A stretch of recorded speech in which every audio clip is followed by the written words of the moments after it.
Alamak guys, Terengganu FC nak turun ke Liga A1 Semi Pro guys. Apa cerita ni guys? Aduh. Padahal diorang baru seri dengan JDT baru-baru ni. Alamak, ni apa hal ni? Tu biasalah guys. Masalah kewangan bukan diorang tak terror. Diorang kuat guys. Masalah ni. Dan kemudian aku dengar berkemungkinan Seri Pahang akan beraksi tahun ni guys, 2026. Tapi itulah. Aku dengar pun nak masuk Liga A1 Semi Pro juga. Diorang tak nak main dekat Liga Super. Aduh, masalah ni guys. Kalau dah semua pindah ke Liga A1, apa jadi Liga Super nanti?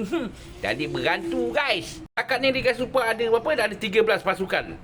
Terengganu dah keluar, tinggal 12. Aku dengar ada juga apa ni kelab-kelab lain juga. Sumber kewangan jadi aduh, penyudah.